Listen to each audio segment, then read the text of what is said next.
CPC बाबेलो series विद्युत पुस्तक प्रकाशन पर्सन है अपने पास डिक्री। तो इस बुक में डिक्री का हिसाब तक थोड़ा सा कम लिख रखा है, जितना बनना उतना मैं करवा दूंगा और मैं किसी और की वीडियो ऐड कर दूंगा लिस्ट में। तो अच्छी तरह देख लियो डिक्री की, और क्योंकि डिक्री जो है वो सिविल प्रोसीजर में एक बहुत बड़ा रोल है इसका, क्योंकि डिक्री का सारा रोड़ा है। ठीक है, तो मैं बताऊँ डिक्री क्या हुआ।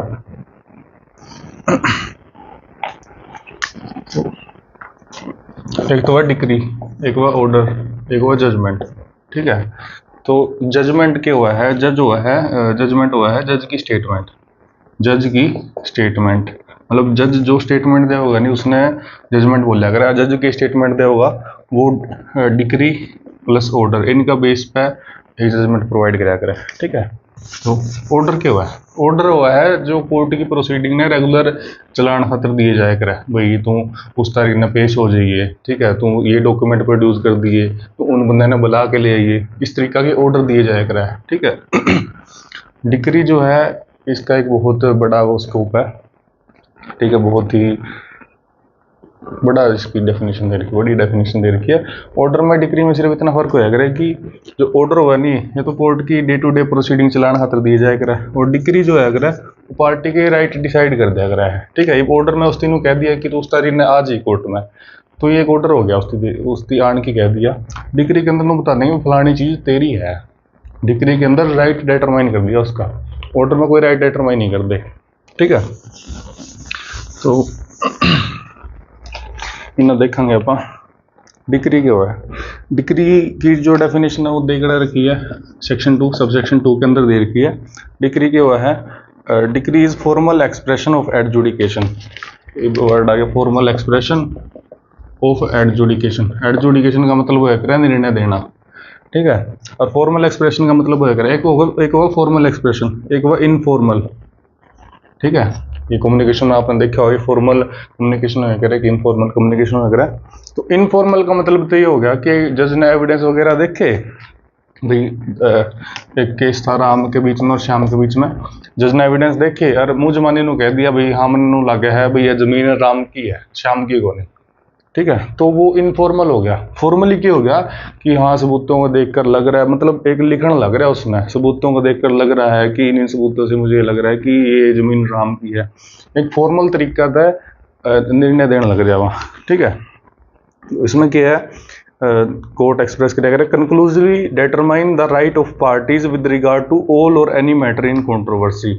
मतलब ये क्या है कि पार्टी की जो राइट है नहीं उसने कंक्लूसिवली डिटरमाइन करता है, मतलब उसके ऊपर कोई सवाल जवाब नहीं उठेगा बाद में। मतलब डिक्री आ गई एक बारी आप अपील के अंदर जाओ तो ओडे उस टाइम खातर जो वो जज बैठा नहीं उसने तो आपकी लो पे लकीर कर दी, भाई मन तो उन्होंने लगा है ये इसके ऊपर कुछ नहीं होगा, मन ने तो कंक्लूसिवली डिटरमाइन कर दिया। ठीक है, ऑल और एनी मैटर का मतलब ये है कि एक जो केस हुआ है उसमें एक तो मैटर होता है वो नहीं, उसमें कई सारे मैटर हुआ है। जो डिक्री हुआ नहीं वो किसी सारे मैटर ने भी डिटरमाइन कर देगी और उसमें तो किसी एक आधा ने भी डिटरमाइन कर देगी। ठीक है, अच्छा ये क्या है कि इन कंट्रोवर्सी ये जो डिक्री है ये प्री भी आ सकती है और फाइनल भी आ सकती है। ठीक है, ये प्री और फाइनल का क्या मतलब है ये मान के चलो कि 3 भाई थे। ठीक है, इनका आपस में जमीन का और आपके मतलब इसकी इनके फादर की प्रॉपर्टी का रोड़ा था। अच्छा अभी इसका फादर पे 30 किले थे। ठीक है, एक मकान था, ठीक है, एक फैक्ट्री थी। तो इन्हें केस लगाया तीनों भाई ने कोर्ट का में हमारा पार्टीशन का रोड़ा है। तो 30 किले थे, इन्हों पता लगे कि 3 भाई है तो इसने ऐड है कि ऐड खत्म कर देंगे, तो सारे ने 10-10 दे देंगे। ठीक है, तो जो मान लो शुरू में इन 10-10 किले दे दी नहीं तो ये प्री डिक्री आ गई। ठीक है, ये प्री डिक्री आ गई और इससे प्री डिक्री क्या होया प्री डिक्री वो होया है जो आने के बाद भी केस चलता रहा है, और फाइनल डिक्री वो है जिसके आने पे ही पूरा पूरा केस खत्म हो जाए। ठीक है, क्योंकि मैटर था नहीं शुरू होया है, इसका किले का रोड़ा था, मकान का रोड़ा था, फैक्ट्री का रोड़ा था, तो किले तो ऐडे नहीं बढ़ गए तो इनके खतर प्री डिक्री आ गई। ठीक है। और उसके बाद रोला रह गया इनका मकान का और फैक्ट्री का रोला रह गया। तो इब क्या है कि प्री डिग्री आ जाएगी, 10-10 किलो इनके बट गए। अच्छा इब नू है कि कल ने सारा का सारा रोला भी तो खत्म होगा 5-7 साल बाद जाके, तो उस टाइम इस प्री डिग्री के ऊपर अपील नहीं लगेगी। ठीक है, इस प्री डिग्री की अपील खातर एडे 30 दिन का टाइम था। मान के चलो कि 1 जनवरी ने केस लग गया और 10 जनवरी ने प्री डिग्री आ गया। ठीक है, इब नू कोनी भी मान ले 10 जनवरी ने प्री डिग्री आ गई, इसका फैसला आया दिसंबर में जाके आया, दिसंबर में फाइनल डिग्री आ गई। तो इन्होंने अच्छी कौन लगी फाइनल डिग्री, तो उसमें कि कमी लग गई, तो नू नहीं कहेंगे भाई जो सी प्री डिग्री दी थी नहीं या भी हमने अच्छी कौन लगी। तो कोर्ट नू कहेगा भाई वो जब नहीं अच्छी लगी थी नहीं तो तार पे सिर्फ 30 दिन का टाइम था उसकी वो करने का, तो 30 दिन का दोगे तो हम देख लियो 9 फरवरी ने फिर 10 फरवरी ने, तो हम ऐड है उसकी अपील लगा सको थे। इतना टाइम बाद तारी अपील नहीं लगेगी। ये बात कड़े लिख रखी है सेक्शन 97 के अंदर लिख रखी है कि अगर प्री डिग्री की अपील करनी है तो शुरू में करनी थी, फाइनल डिग्री के लिए उसकी कोई अपील नहीं करी जाएगी। ठीक है, अच्छा इतना समझ आया प्री डिग्री और फाइनल डिग्री में क्या फर्क हुआ है। प्री डिग्री से तो यार डिटरमाइन कर दिया, फाइनल डिग्री में क्या होगा, फाइनल डिग्री में सारे के में लिखा होगा कि फलानी चीज़ उसकी है, फलानी चीज़ उसकी है, फलानी चीज़ उसकी है, इस तरीके का। ठीक है, एक केस के अंदर कितनी भी प्री डिग्री आ सका है और एक से ज़्यादा फाइनल डिग्री आ सका है, मतलब कि एक प्री डिग्री आ गई, एक मान के चलो थोड़े टाइम बाद इसकी प्री डिग्री आ जाएगी। ठीक है, और एक इसकी डिग्री आ जाएगी। अच्छा फाइनल डिग्री जो है वो एक से ज़्यादा को क्रॉस का है। ये मान के चलो कि ये जो मकान था इसके 3 पोर्शन थे।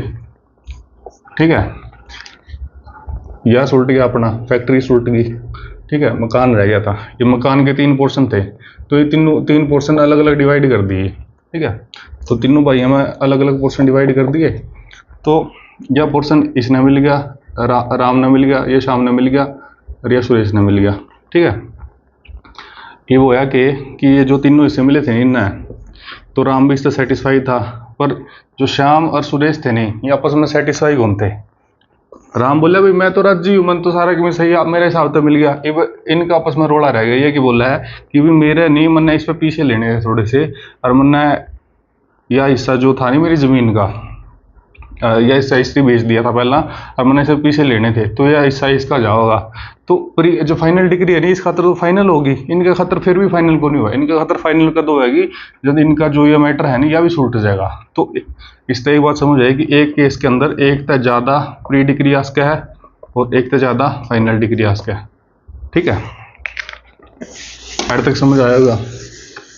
जो नहीं समझ आया तो एक आधी वीडियो और ऐड कर दूंगा मैं, उससे बढ़िया समझ आ जाएगा। अच्छा इतना समझ आ गया हो तो एक बात और याद रखियो कि जो डिग्री हो है नहीं उसके अंदर आप रिजेक्शन ऑफ प्लेंट ने भी वो मानांगे, प्री डिग्री मानांगे, और सेक्शन 144 के अंदर जो क्वेश्चन डिटरमाइन करांगे उनकी प्री डिग्री मानांगे। ठीक है, रट्टा मार लियो और तो विद्यार्थी के बताऊँ मैं। और दूसरा क्या है, किसकी प्री डिग्री नहीं मानांगे, जो भी क्या लग रहा है जो जिनकी भी अपील लाग सके है, जो भी अपीलेबल ऑर्डर है, जो भी एडजुडिकेशन आई है, जो भी फैसला आया है जिनकी अपील लाग सके है वे डिग्री नहीं मानी जाएगी। और दूसरा डिसमिसल ऑफ डिफॉल्ट, मतलब कि जिसने केस लगाया था नहीं, डिसमिसल ऑफ डिफॉल्ट का मतलब यही है कि जिस बंदा ने केस लगाया था नहीं वही बंदा को नहीं आया, केस लगाने के बाद वो गायब ही हो गया। तो ये बात याद रखिए, रिजेक्शन ऑफ प्लेंट भी प्री डिग्री है, सेक्शन 144 में जो क्वेश्चन डिटरमाइन करे वो भी प्री डिग्री है। प्री डिग्री कौन सी नहीं है, जो एडजुडिकेशन जिसकी अपील लाग सका है। ठीक है, और जो केस DID हो गया, डिसमिसल ऑफ डिफॉल्ट हो गया। ठीक है, ये प्री डिग्री है, ये डिग्री होगी। अब इस तरह आसान लैंग्वेज में मैं कौन समझा सकता भाई, मैं इतना ज़्यादा पढ़ा लिखा को नहीं मैं।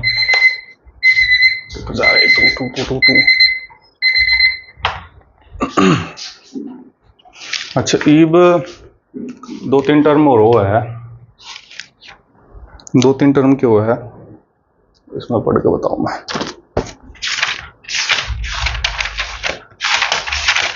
डिग्री तो हम इतना याद रखियो कि जो चीज़ राइट डिटरमाइन करे किसी का। ठीक है, डिग्री क्यों है, जो राइट डिटरमाइन करता है वो है डिग्री। ठीक है, अब 2 पार्टी आ गई अपना, एक तो होगी डिग्री होल्डर और एक होगा जजमेंट डेटर। ठीक है, एक डिग्री होल्डर तो वो बंदा हो गया जिसके हक में डिग्री आई है, जजमेंट डेटर वो हो गया जिसके खिलाफ डिक्री आई है। तो इनकी डेफिनेशन आपने तिकड़े दे रखी है, इसकी डेफिनेशन दे रखी है सेक्शन 2 का क्लोज 3 के अंदर, और जजमेंट डेटर की अपने दूसरा डेफिनेशन है सेक्शन 2 क्लोज 10 के अंदर। ठीक है।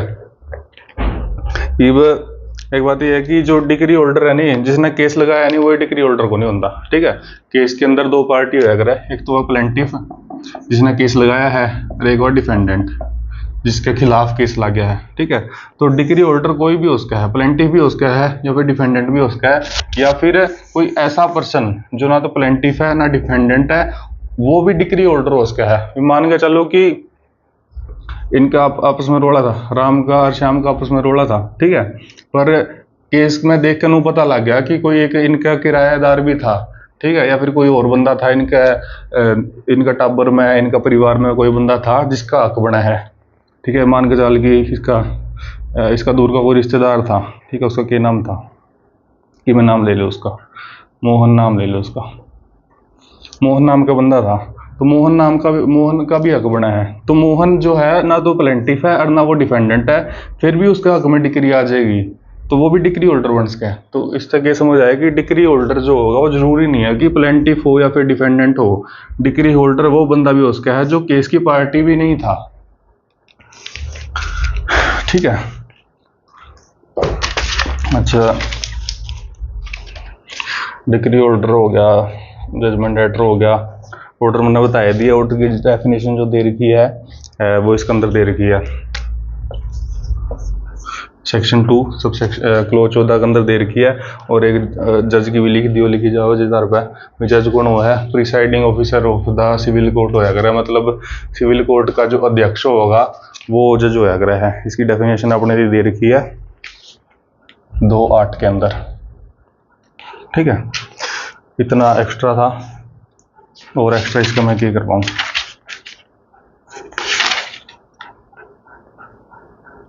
और एक्स्ट्रा कराने में इसमें क्यों नहीं है कि इसमें ये जरूर लिख लियो कि सेक्शन 142 के अंदर ये लिख रखा है कि जितने भी ऑर्डर होंगे नहीं वे लिखित में होंगे, बोल का कोई भी ऑर्डर नहीं दिया जाएगा। ठीक है। मतलब कि बोल का बोला जाओ है, नू खड़ा हो जाए या खड़ा हो जाए, या काम कर ले वो काम कर ले, मतलब इसकी लॉ की लैंग्वेज में उनती आप ऑर्डर नहीं मानांगे। सीपीसी के अंदर आप ऑर्डर उनती ही मानांगे जो लिखित के अंदर है। ठीक है। बोल के बोली गई कोई भी बात ऑर्डर नहीं है। ठीक है। अब डिक्री में और ऑर्डर में जो फर्क नहीं समझ आया हो तो बता दूं, मैं थोड़ा सा एक एग्जांपल ले लूँ। सोचा था मैंने, पता नहीं फिट बैठेगा कि नहीं बैठेगा। अब मान के चलो कि आपकी वाइफ ने डिमांड करी कि एक तो मैंने सूट चाहिए, ठीक है, एक मैंने हार चाहिए, एक मैंने पायल चाहिए। ठीक है। तो इसने 3 चीज़ मांग ली। ठीक है। आप हो हस्बैंड, मतलब कि जज।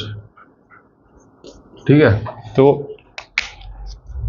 इन तीनों में तो आप एक चीज़ खतर राजी हो गए, आप बोले कि हाँ भाई सूट धुआ दूंगा, हार को धुआ भी, पायल को धुआ, सूट धुआ दूंगा। तो अपन ने इसका वाइफ का राइट डिटरमाइन कर दिया कि भाई सूट तो तेरा आवेगा, चाहे कुछ हो, जो धरती पाट जो आसमान ऊपर तपड़ जो कि में हो, जो सूट तो तेरा आवेगा। तो या तो हमने इसका राइट डिटरमाइन कर दिया।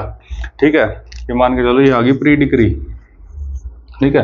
अब मान लो 1 महीना के अंदर 1 महीना सारी कार्रवाई चल रही, सूट का राइट इसका डिटरमाइन हो गया। फिर बात से पड़ी रही मैंने हार चाहिए या फिर मैंने पायल चाहिए।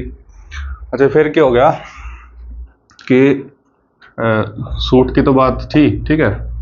बाद में थोड़े दिन बाद जो हस्बैंड था नहीं, वो हार खातर भी मान गया। ठीक है। और लास्ट में मान ले 1 तारीख ने सूट खातर मान गया था, 10 तारीख ने हार खातर मान गया, और 30 तारीख ने पायल पे इनका झगड़ा हो गया, भाई पायल कौन लेनी, या को पायल भी दुआ दे, या को कौन दुआऊँ, या को दुआ दे, या को कौन दुआऊँ, दुआ दे कौन दुआऊँ। अच्छा, ये पायल का झगड़ा में क्यों यार, हस्बैंड ने बोलिया ना तेरा आंदा हार और ना तेरा आंदा सूट। ठीक है। तो ऐड क्या है, ऐड मैंने क्या बताया था कि प्री डिक्री है नहीं, उसकी अगर शुरू में अपील नहीं हुई नहीं तो बाद में उसकी अपील नहीं होगी, फाइनल ऑर्डर का टाइम पे उसकी अपील नहीं होगी। मतलब क्या है कि अगर हस्बैंड ने सूट और हार नहीं दवाना था नहीं तो ये पहले नाट जाता, सूट के एक बार हामी भर के थोड़ा टाइम बाद कह दिंदा यार थोड़े दिन पाछे ले लिए, हार खातर कह दिंदा थोड़े दिन पाछे ले लिए। ये पायल की बात हट रही है, ये तो डिटरमाइन हो गया कि सूट और हार तो आवेगा। तो फाइनल डिग्री का टाइम पे मतलब जब फाइनल आप डिटरमाइन करने लग रहे हैं तो उस टाइम प्री डिग्री के ऊपर कोई डिस्कशन नहीं होगी, ये तो फाइनल होएगी। ठीक है, ये तो सूट तो और हार तो दवाना पड़ेगा, ये फाइल ना दवाई चाहती रही। ठीक है, अच्छा ये ऑर्डर क्यों है ऑर्डर मैंने बताया जो कोर्ट की जो प्रोसीडिंग है उसकी चलाना खतरा होया करे। हस्बैंड ने बोला कि चाह तो प्या देगा, अब जो इसने चाह की बात कही यानी वो एक ऑर्डर है ताकि जो प्रोसीडिंग है ये टिकाई तो चलती रहे। अच्छा ईब वो तेरी बकवास होगी, क्वेश्चन पढ़ने आप इसमें क्या लिख रखा है, डिग्री मैंने बता दी कि अगर है फॉर्मल एक्सप्रेशन ऑफ एडजुडिकेशन वगैरह कंक्लूसिवली राइट डिटरमाइन कर दिया अगर है ऑल या फिर एनी मैटर ने डिटरमाइन कर दिया है। ठीक है, प्री हो उसका है, फाइनल हो उसका है, इंक्लूड के करांगे, रिजेक्शन ऑफ प्लेंट करांगे और 144 के अंदर जो क्वेश्चन डिटरमाइन करें उनती आप इंक्लूड करांगे, एक्सक्लूड किसती करांगे जो ऑर्डर अपीलेबल है और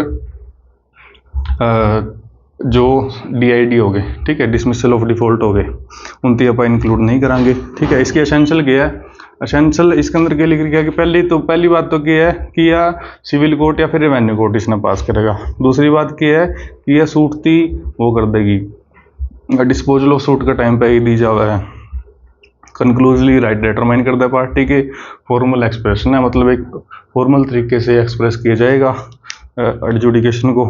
ठीक है, आगे वाले 2 पॉइंट छोड़ दियो, उसके बाद हम ये अलग अलग ये पढ़ लियो, केस लो पढ़ लियो। इब तब एक बात और याद रखियो, सेक्शन 96 भी इसके अंदर ऐड कर सको।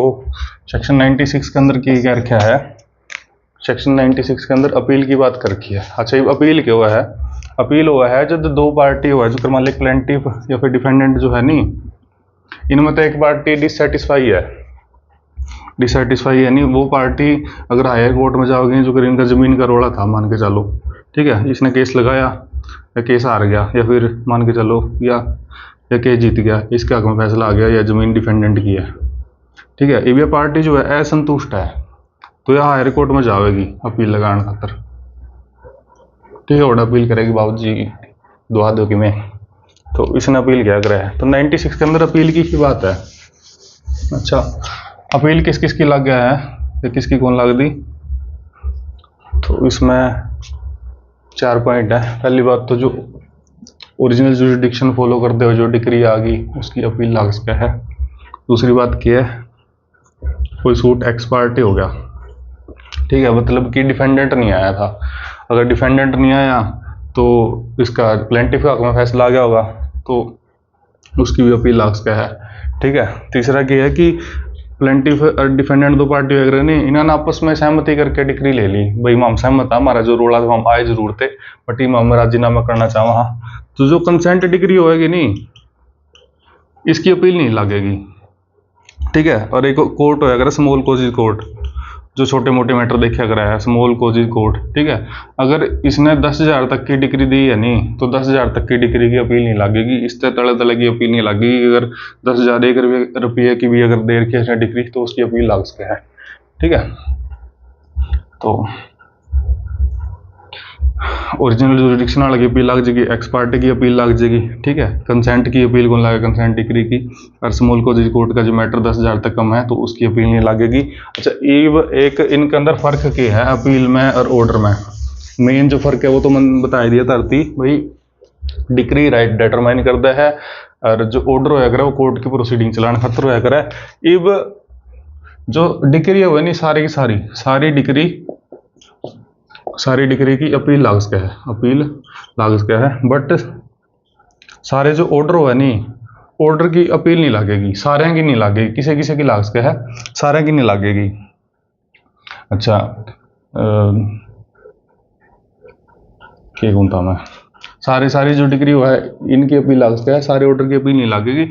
ये क्यों है, क्योंकि इसमें डिक्री में तो क्या अपना राइट डिटरमाइन कर दिया, किसी का राइट गलत तरीका था डिटरमाइन हो सका, गलत सबूत पेश हो सका है या फिर कुछ भी हो सका है। मतलब अगर आप डिग्री की अपील नहीं प्रोवाइड कराएंगे अगला नहीं तो उसके अगला इनजस्टिस हो सका है, अन्याय हो सका है। बट सारे ऑर्डर की अपील आप अलाउ नहीं कर दे। ये मान के चलो कि जज ने ऑर्डर दे दिया किसी थी भाई तू फलाना बंदा ना बुला ले उस दिन, फलाना विटनेस ने बुला लाइए या फिर फलाना डॉक्यूमेंट तो पेश कर दिए। जज ने ऑर्डर दिया ताकि कोर्ट की प्रोसीडिंग बढ़िया तरीका चल सके। बट इसने अपील ला दी जाकर हाई कोर्ट में, भाई हाई कोर्ट जी देखो या जो है नहीं जज है नहीं उस बंदा ने बुलाने लग रहा है, सही है कि यह बात को नहीं उसने लियाऊँ कि ना लियाऊँ। ये बात बात पे अगर जे कोई बंदा अपील लगाने लग गया सारे ऑर्डर की, फिर तो प्रोसीडिंग चलेगा नहीं, फिर तो 7-8 पीढ़ियाँ तक केस चला करेंगे। तो इस करके सारी डिक्रियाँ की अपील लाग सके है, सारे ऑर्डर की अपील नहीं लागेगी। किन ऑर्डर की अपील लागेगी? एक तो लागेगी सेक्शन 104 के अंदर जो लिस्ट दे रखी है उनकी अपील लागेगी, और एक और अपील लागेगी, देख लेने दे मना करते फिर कमेंट हमको गलत करा हुआ है।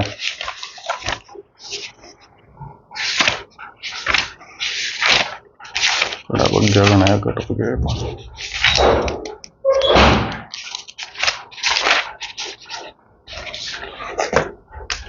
एक अपील किस किस ऑर्डर की लाग सके है? एक तो सेक्शन 104 के अंदर जो लिस्ट दे रखी है उन ऑर्डर की अपील लगेगी, और एक ऑर्डर नंबर इसमें 43 है उसके अंदर जो लिस्ट दे रखी है। एक तो सेक्शन 104 में जो लिस्ट दे रखी है, एक ऑर्डर 43 के अंदर जो लिस्ट दे रखी है उनकी अपील लगेगी। ये ऑर्डर उन ऑर्डर से अलग है।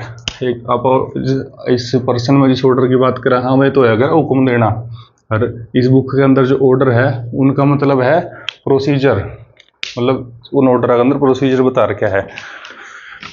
ठीक है, ये तो हम पर्सन पढ़ लियो। इसके बाद टाइप ऑफ डिग्री मैंने बता दिए, दो ही टाइप के होया करा है, प्री होया करा है, फाइनल होया करा है। ठीक है, और डिग्री जो है वो पार्टली प्री भी आ सका है, पार्टली फाइनल भी आ सका है। प्री डिग्री मैंने बता दी जिसके आने के बाद सूट केस चलता रहा है, फाइनल डिग्री के आने के बाद केस खत्म हो जाएगा। प्री डिग्री में देख लियो कौन सी वगैरह, separation, partition, termination of partnership, तो इतने तो हम कर लोगे, इतने तो एंडी होए तो हमें बस खांसी काटो। Bye bye.